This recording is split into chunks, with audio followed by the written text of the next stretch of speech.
मैं हूं आपकी दोस्त MS आडर और आज मैं जिस कहानी को आपके समक्ष लेकर आई हूं उसका शीर्षक है चैप्टर नंबर 17।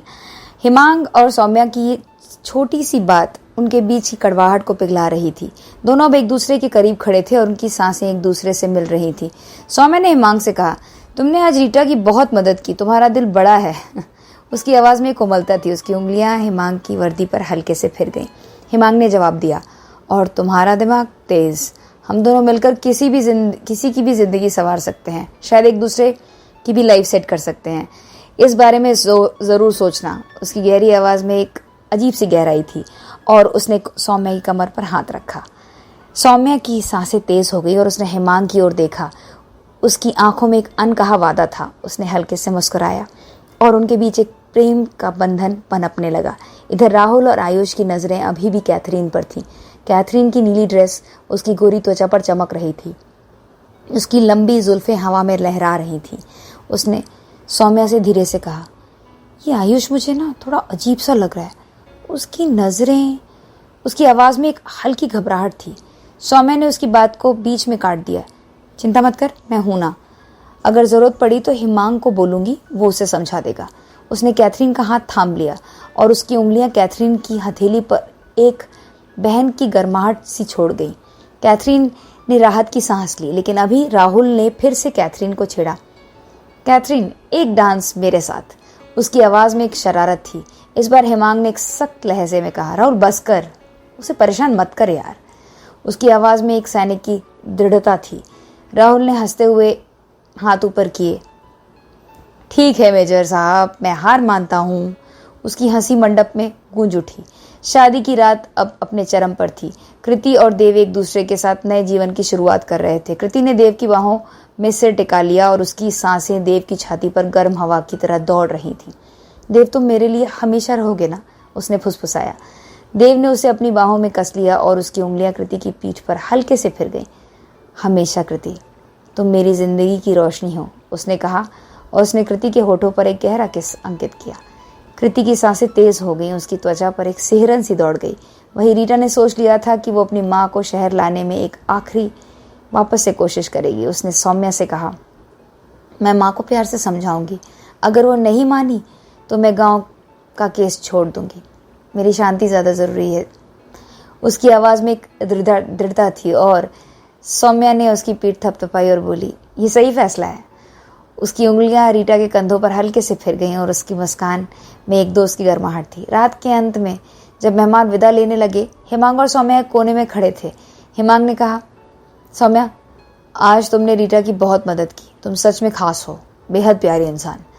उसकी आवाज़ में एक कोमलता थी। सौम्या ने जवाब दिया, और तुम भी हिमांग, तुम्हारे साथ मिले तो मुझे कोई भी मुश्किल मेरी ना आसान हो जाती है। पता नहीं, तुम एक ब्लेसिंग हो। उनकी नज़रें मिली और एक पल के लिए समय थम सा गया। हिमांग ने धीरे से सौम्या का हाथ थामा और उसकी उंगलियां सौम्या की हथेली पर एक प्रेम रेखा की तरफ फिर गईं। क्या हम आगे भी ऐसे ही एक दूसरे का साथ दे सकते हैं? उसने फुसफुसाया और उसकी सांसें सौम्या के चेहरे को छू रही थी। सौम्या की सांसें तेज हो गई और उसने हल्के से उसका हाथ दबाया।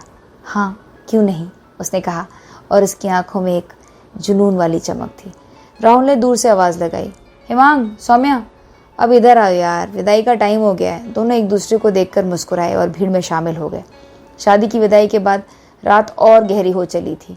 कृति और मेजर देव की नई जिंदगी की शुरुआत हो चुकी थी। कृति ने देव को अपनी बाहों में खींच लिया। उसके साड़ी का पल्लू हल्के से सरक गया। उसकी गोरी त्वचा पर मंगलसूत्र की चमक एक प्रेम कहानी की तरह झिलमिला रही थी। देव, तुम मेरे लिए हमेशा रहोगे ना? उसने फुसफुसाया। देव ने उसे अपनी चौड़ी छाती से सटा लिया और उसकी उंगलियां कृति की कमर पर हल्के से फिर गईं। हमेशा कृति, तुम मेरी जिंदगी की धड़कन हो, उसने कहा और उसने कृति के होठों पर एक गहरा किस किया। कृति की सांसें तेज हो गई और उसकी त्वचा पर एक सिहरन दौड़ गई। सौम्या और हिमांग अभी भी एक कोने में खड़े थे। हिमांग का हाथ सौम्या के हाथ में था और उसकी उंगलियां सौम्या की कलाई पर एक कोमल स्पर्श छोड़ रही थी। हिमांग, तुम्हारे साथ सच में कुछ खास है। आज रीटा को देखकर लगा कि जिंदगी में उम्मीद कभी भी खत्म नहीं होती, सौम्या ने कहा और उसकी आवाज़ में एक कोमलता थी। हिमांग ने उसकी आंखों में देखते हुए जवाब दिया, और तुम्हारे साथ ये उम्मीद और भी बढ़ जाती है सौम्या। क्या पता हम दोनों मिलकर कितनी जिंदगियों को बदल दें। उसकी गहरी आवाज़ में एक अलग सी गहराई थी। उनकी सांसें एक दूसरे से मिल रही थी। उनकी नज़दीकी एक मादक जादू सा बुन रही थी। लेकिन तभी एक तेज़ हवा का झोंका आया। टेंट के बाहर लगी लाइटें हिलने लगीं और दूर से किसी के चीखने की आवाज़ आई। हिमांग की सांसें रुक गईं और उसकी नज़रें सौम्या से हटकर बाहर की ओर उठी। सौम्या ने उसका हाथ कस लिया और उसकी आंखों में एक हल्की घबराहट थी। हिमांग, ये क्या था? उसने फुसफुसाया। हिमांग ने उसे अपनी बाहों में खींच लिया और उसकी सांसें सौम्या के कानों को छू रही थी। चिंता मत करो सौम्या, मैं हूं ना, उसने कहा और उसकी आवाज़ में एक सैनिक की दृढ़ता थी। लेकिन बाहर की हलचल एक अनजाने खतरे की ओर इशारा कर रही थी। प्यार की लपटें और रहस्य की हवा अब एक साथ नाच रही थी और ये रात अभी और गहरी होने वाली थी। इसी के साथ इस रोमांटिक नॉवल का ये वाला चैप्टर यहीं पे कंप्लीट होता है। मिलते हैं बहुत जल्द, जिसमें मैं आप सबको बताऊंगी कि अगले चैप्टर में आखिर हुआ क्या वो साया उनके सामने आया या फिर उन लोगों को परेशान या फिर किसी तरह का बहुत सारी दिक्कतें देकर गया। आखिर ये साया है कौन? आखिर कौन है जो उन लोगों को परेशान कर रहा है? और कैथरीन, उसके ऊपर किसकी बुरी नज़र है? अगले चैप्टर की कहानी सुनाऊंगी। दोस्तों, आपको ये ऑडियो बुक अगर थोड़ी भी पसंद आई है तो ऑडियो बुक को लाइक कर दीजिए और चैनल को सब्सक्राइब नहीं किया है तो चैनल को सब्सक्राइब कर लीजिए। Thanks for watching. हमेशा मुस्कुराते रहिए। Have a blissful life. Thank you.